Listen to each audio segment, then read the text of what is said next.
Matter of time. So అది ఎప్పుడైనా జరుగుతుంది. రైట్ రైట్ మళ్ళీ వస్తాం సార్. మనతోటి శ్రీనివాస్ చౌదరి గారు ఉన్నారు తెలుగుదేశం నుంచి. శ్రీనివాస్ చౌదరి గారు గుడ్ ఈవినింగ్ అండి. నమస్తే నమస్తే బ్రహ్మనాయుడు గారు, చెప్పండి సార్. జగన్మోహన్ రెడ్డి గారు జనంలోకి వస్తున్నారు. బ్రహ్మనాయుడు గారు, మొదట మీకు అలాగే ప్రైమ్ 9 వీక్షకులకి, జనసేన నేత సోదరుడు వివేక్ బాబుకి, అలాగే వైఎస్ఆర్సీపీ నేత కనకారావు గారికి నమస్కారాలు, శుభోదయం. ఓం నమో వెంకటేశాయ. శుభ సాయంత్రం. ఎందుకంటే చాలా నేను కూడా ఇప్పుడు దర్శనం వచ్చాను కాబట్టి ఓకే హ్యాపీగా మాట్లాడుతున్నాను. రెండో విషయం ఏంటంటే, ప్రధానంగా జగన్మోహన్ రెడ్డి గారు సంక్రాంతి నుంచి జనంలోకి వస్తారు. అంటే జగన్మోహన్ రెడ్డి గారు సంక్రాంతికి దసరా బూచోళ్ళలాగా వస్తారా ప్రజల మీదకి, అంటే బుడబుక్కులాగా వస్తారా? ఆ కాన్సెప్ట్ ఈ వర్డ్ ఎందుకు కూడా వచ్చిందంటే, కనకారావు గారు అంటే నాకు చాలా గౌరవం. ఉన్నతుల పార్టీ కోసం కష్టపడుతున్నాడు, చాలా సాఫ్ట్ గా మంచి విషయాలు మాట్లాడుతున్నాడు. కానీ కనకారావు వాళ్ళు వైఎస్ఆర్సీపీలో ఉండలేరు. అది తర్వాత చెప్తాను ఆ విషయం. ఇక్కడ జగన్మోహన్ గారు సంక్రాంతికి ఎందుకు వస్తున్నారు అంటే, మద్యం సరిగా సరఫరా జరుగుతుందా లేదా, నాకు రావాల్సిన వాట రావడం లేదా, లేదంటే నియోజకవర్గాల్లో పంచిన డబ్బులు ఎన్ని కీలేదా, లేదంటే ఖర్చులు లెక్కలు చేసుకుంటున్నారా? సార్ జనంలో జగన్మోహన్ గారు పదవింటానికి నాకు బాధగా ఉంది. సిద్ధం సభలు ఎలా పెట్టారు సార్? లక్షల మంది వచ్చారు కదా. ఇప్పుడు మన కనకరావు కూడా ఉన్నారు, రేపు జనంలోకి వస్తే జగన్ వేవిగా వస్తారు. సిద్ధం సభలో లక్షల కోట్ల రూపాయలు ఖర్చు పెట్టి, బస్సులు పెట్టి, అంగన్వాడీ వర్కర్స్ సభోచులని ఏమయ్యాను కదా. అంటే సభ కన్నా బాగా గుర్తుండే అంశం ఏంటంటే పోస్టర్లు జగన్మోహన్ రెడ్డి గారు ఇలా చూపించి సిద్ధం అని, ఓడిపోవడానికి సిద్ధం అని చెప్పాడు. ఆయన ఓడిపోయాడు, సరే సంతోషం. కాకపోతే ఏంటంటే కనకారావు గారిని చేస్తే మొత్తం రాస్తుంది సార్. ఇంకోట ప్రధానంగా ఏంటంటే, నాకు జీసారి లాంటి ఈ రాష్ట్రానికి వయసు మళ్ళిన వ్యక్తి నిలబడినాడని మాట్లాడుతుంటే, ఈయన పండు డాష్ ద్వారా నాకు అర్థం కాలేదు. ఎందుకంటే వారు మాట్లాడినా కూడా మనం చర్చలో అందరినీ డాష్ పెట్టేసా. నేను డాష్ పెట్టేది కారణం ఎందుకంటే, ఈయనేమి వయసు మేలినోడు కదా. ఈ మధ్య ఎవరు బ్రాహ్మణ వ్యవహారం నడిపి ఎవరెవరో అరకులో, విశాఖపట్నంలో గందరగోళమైన విషయం మర్చిపోయాడు విశారెడ్డి గారు. పెద్దల సభలో కూర్చొని పరుంబోకు పనులు చేశాడు అమ్మాయిలతో. ఎందుకు ఇలా ఏంటంటే, పెద్ద ఆయన జగన్మోహన్ రెడ్డి గారు లేదంటే రాజశేఖర రెడ్డి గారు వాళ్ళ వయసులో ఉండేవాళ్ళు చాలా గౌరవప్రదంగా మాట్లాడుకునేవాళ్ళు, ఎంత రాజకీయాల్లో ఉన్నా కూడా. కానీ 15-20 ఏళ్ళు ముఖ్యమంత్రి మా ముఖ్యమంత్రి అయిన బాబు గారిని ముసలివాడని, జబ్బులని, నీకు లేవు ఆ జబ్బులు ఈసారి గారు నాకు అర్థం కాలేదు. నేను ఒకరిని చెప్తాను, మీకు ఏదో డాష్ వచ్చిందని ఈ మధ్య పేపర్లో చూశాను. మరి ఏమో ఎన్ని రోజులు చూస్తారో తెలియదు. ఎందుకు ఈ మాట వచ్చిందంటే, వ్యక్తిగత హననం చేయకూడదు, ఇది తప్పు, ఇది తెలియని నీచ రాజకీయాలు చేస్తున్న జగన్మోహన్ రెడ్డి గారిని చూస్తే కాకరించి ఉమ్మేస్తున్నారు జనాలు. జనాలకు ఎలా వస్తారు? మీరు మాట్లాడిన వర్డ్ లో చిన్న మిస్టేక్ ఉంది, నాకు కరెక్షన్ దయచేసి మీకే చెప్తాను. ఆయన జనంలోకి రావట్లా, కార్యకర్తల్లోకి వస్తున్నాడు. 40% ఆయనకు ఓట్లేశారు కాబట్టి వాళ్ళందరూ ఆయన కార్యకర్తలే. సార్ ఒక మాట చెప్తాను సార్, 40% కాదు 39% ఉంది. ఆ రోజు జగన్మోహన్ రెడ్డి గారు ఈవీఎంలు తప్పు జరిగినాయి, ఈవీఎంలు మోసం చేశారు, అబద్ధాలు చెప్పాయని చాలా మాటలు మాట్లాడు. మరి 2019లో మీకు 151 సీట్లు వచ్చినాయి కదా, ఆ పొద్దు ఈవీఎంలు తప్పు చేయలేదా? ఇంకోటి, పవన్ కళ్యాణ్ గారు ఏం మాట్లాడినా సంచలనం అవుతా ఉంది కదా, మన ఓటర్లో జరిగిన అక్రమాల పైన, విషయాల పైన. పవన్ కళ్యాణ్ గారి యొక్క రాజకీయ చతురత దేశం అంతా గుర్తించింది. ఆయన మంచి నాయకుడు ఎదుగుతున్నాడు, కేంద్రం కూడా ఆయన గుర్తించి బహుశా మంచి పొజిషన్లకు తీసుకొచ్చే అవకాశంలో వాళ్ళు ఆలోచిస్తున్నారు. మా నాయకులు ఎన్డీఏ కూటమిలో రామలక్ష్మణ్ లాగా మా యొక్క చంద్రబాబు నాయుడు గారు, పవన్ కళ్యాణ్ గారు ముందు పోతుంటే వాళ్ళ మధ్య పచ్చగడ్డేస్తే మంట పెట్టాలని కోసం ఈ డివైడింగ్ పాలసీ నాకు అర్థం కాలేదు. జగన్మోహన్ గారు రాజకీయం విజయసాయి రెడ్డి గారిని ప్రయోగించారా, విజయసాయి రెడ్డిని వదిలి బాణం నాకు అర్థం కాలేదు. విజయసాయి రెడ్డి గారు జనసేన వైపు చూస్తున్నారని ఎందుకు అనుకోకూడదు? పవన్ కళ్యాణ్ గారిని పొగుడుతా ఉన్నారంటే ఇక్కడ ఏదో ఉంది, మళ్ళీ అది కూడా ఆలోచించాలి కదా, ఆ యాంగిల్ కూడా. సార్ శత్రువు మమ్మల్ని విమర్శిస్తున్నాడంటే మేము కరెక్ట్ రూట్ లో పోతున్నట్టు లెక్క, శత్రువు మమ్మల్ని పొగుడుతున్నాడంటే మేము తప్పు రూట్ లో పోతున్నట్టు లెక్క. ఇది యుద్ధ నీతి, గుర్తుపెట్టుకోండి. కరెక్టే. కానీ సార్ ఒకటి, శ్రీనివాస్ చౌదరి గారు గతంలో విజయసాయి రెడ్డి గారు, చంద్రబాబు గారు ఒక ఇన్సిడెంట్ లో కూడా మాట్లాడుకున్న సందర్భం ఉందంటే, అఫ్కోర్స్ అది ఒక సాడ్ ఇన్సిడెంట్ అనుకోండి, అయినప్పటికీ కూడా మరి ఎందుకు అంత కఠినంగా చంద్రబాబు గారి మీద ఇప్పుడు మాట్లాడుతున్నారు అనేది కూడా ఒకటి ఆలోచించారు. ఇప్పుడు మంచి మాటకు వచ్చారు. పవన్ గారు ఏం చేశారు? కింద మంట పెట్టారు. ఏం మంట?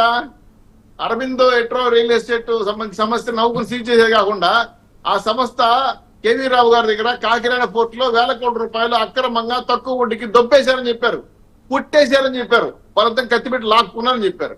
ఈ కేసు ఎవరికి వస్తున్నాయి తిరిగి? విజయసాయి రెడ్డి 1, క్రాంతి రెడ్డి, కొడుకు ఇంకో రెడ్డి, ఆ రెడ్డి, ఈ రెడ్డి, ఈ రెడ్డి.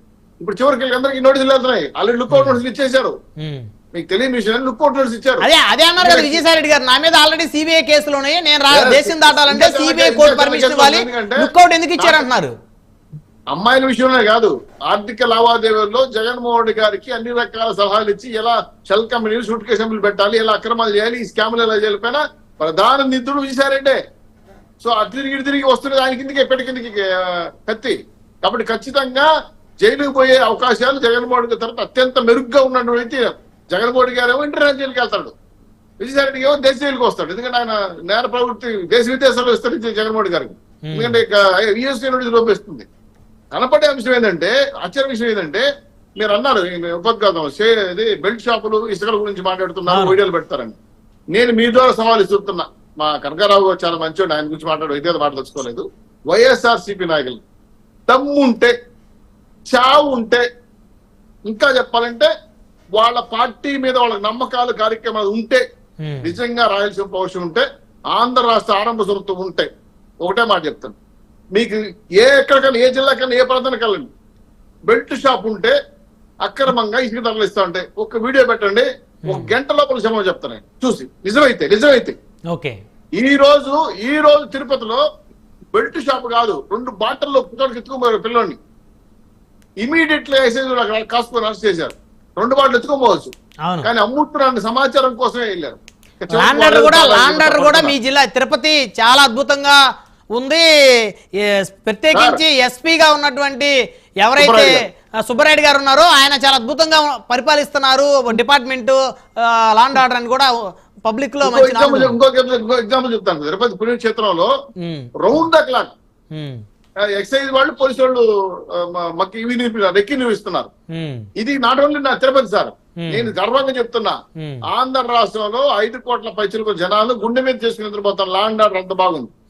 పవన్ కళ్యాణ్ గారు కానీ, బాబు గారు కానీ, బీజేపీ నాయకులు కానీ ఏ శాఖలైనా సరే అభివృద్ధి జరిగితే 1/2 నిమిషంలో చర్య తీసుకుంటున్నారు. మా తిరుపతిలో ఎవరో బెంగళూరు నుంచి, ఒసూరు నుంచి ఒక అమ్మాయి వచ్చి ఇక్కడ చచ్చిపోతానని వీడియో పెట్టి వాళ్ళ ఇంటిని పోస్ట్ చేస్తే 1 అవర్ లో ఆమె అమ్మాయి ఎక్కడో డాక్టర్ ఉందని పట్టుకుంటే అమ్మాయి ఘాట్లో పట్టుకుని అమ్మాయిని మీరు రక్షించి ఇంటికి ఫోన్ చేసి పంపించేశారు 1 గంటలో. మరి దిశ చట్టం ఆ రోజు ఏమైంది? అమ్మాయిలు కాపాడుతాం జగన్మోహన్ గన్ను కన్నా జగనన్న ముందు వస్తాడని చెప్పిన రోజమ్మ గారి మాటలు ఏమయ్యాయి? ఒకటే మాట సార్, జగన్మోహన్ రెడ్డి గారు జనాన్ని చెప్తే అయినే పరిస్థితులు లేరు. ఎక్స్పైర్ అయిపోయిన మెడిసిన్ జగన్మోహన్ రెడ్డి గారు.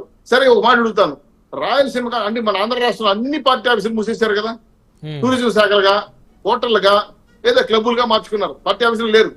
ఇప్పుడు ఎక్కడికి వచ్చి సమాధానం చెప్తారు? ఏ రాత్రి ఎవరింట్లో కూర్చొని మాట్లాడతారు? నేను అనుకోవడం ఏంటంటే జగన్మోహన్ రెడ్డి గారు ఎలక్షన్ సందర్భంగా వాళ్ళ ఎమ్మెల్యే డబ్బులు ఇచ్చారు, కొంత ఖర్చు అయింది, కొంత ఎన్నికీలా, కొంతమంది ఫోన్ చేసి డబ్బులు ఇవ్వని అడుగుతున్నాడు, నా డబ్బులు నాకు ఇచ్చేయండి. ఈ లెక్కలు తెచ్చుకోవడానికి నియోజకవర్గంకి వస్తాడు ఆయన. అంటే లెక్కలు మొక్కలు తెలుసు. ఎందుకంటే 2029 కనకారావు గారు ఏమనుకోదు తప్పుగా, నాకు మీ వ్యక్తిగత అభిప్రాయం, 2029 ఆ పార్టీ మూసేస్తున్నారు సార్. కొత్తగా లేటెస్ట్ సిచ్యువేషన్ ఏంటంటే పార్టీలో నాయకులు వెళ్ళిపోతున్నారు, మంత్రులు ఎమ్మెల్యేలు కూడా వెళ్ళిపోతున్నారు. కనకారావు సిన్సియర్ గా పనిచేసిన వాళ్ళు పాపం ఏం చేస్తారో భగవంతుడు నిర్ణయించారు. ఈ రోజు జగన్మోహన్ 2029 ఎమ్మెల్యే పోటీ చేయడు. కాబట్టి గుర్తుపెట్టుకోండి, రాసుకోండి. కానీ ఎందుకు చెప్తున్నా అంటే ఎమ్మెల్యేకి అంత కోల్పోతాడు అంటే కోరికలు ఉండొచ్చు కానీ మరి మీరు ఎక్కువ కోరుకుంటున్నారేమో. సారీ సార్ అబ్జెక్షన్ చేశాను. 42,000 కోట్ల రూపాయలు ఈడీ కేసులే కాకుండా Vivekananda Reddy case, Kakinada port case, సమయం అందరికీ సమానంగా ఇస్తాను. ఎవరికి 1 మినిట్ కూడా ఎక్కువేనో, ఎవరికి 1 మినిట్ తక్కువేనో సమయాన్ని నేను చాలా జాగ్రత్తగా నోట్ చేసుకుంటా ఉంటా. కనకారావు గారు మీరు ఇష్టం వచ్చిన నేను కాదను. కాకపోతే 100 కేసులు పైసలకే కాకుండా 1000 డిశ్చార్జ్ పిటిషన్లు, 350 నోటీసులు, 180 స్టేలు ఇప్పటి వరకు 12 సంవత్సరాలకు వాయిదాలు. శ్రీనివాస్ చౌదరి గారు 12 సంవత్సరాల నుంచి జగన్మోహన్ రెడ్డి గారు అనేక కేసులు ఎదుర్కొంటా ఉన్నారు. ఆయన ఎవ్వరూ ఏమీ చేయలేకపోయారు, కళలు కనమన్నారు. సార్ ఒక మాట, పవన్ కళ్యాణ్ గారు కాదు సార్ 50 సీట్ తాగిస్తారు, గేట్ తాకి నేను చెప్పాను కదా.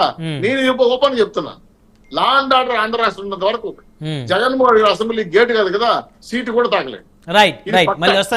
వైఎస్ఆర్సీపీ పార్టీ తొందరలో మూతపడబోతా ఉంది. కేల్కతం దుకాన్ బంద్. వాళ్ళ నాయకులందరూ కూడా వేరే దారి ఎత్తుకుంటున్నారు.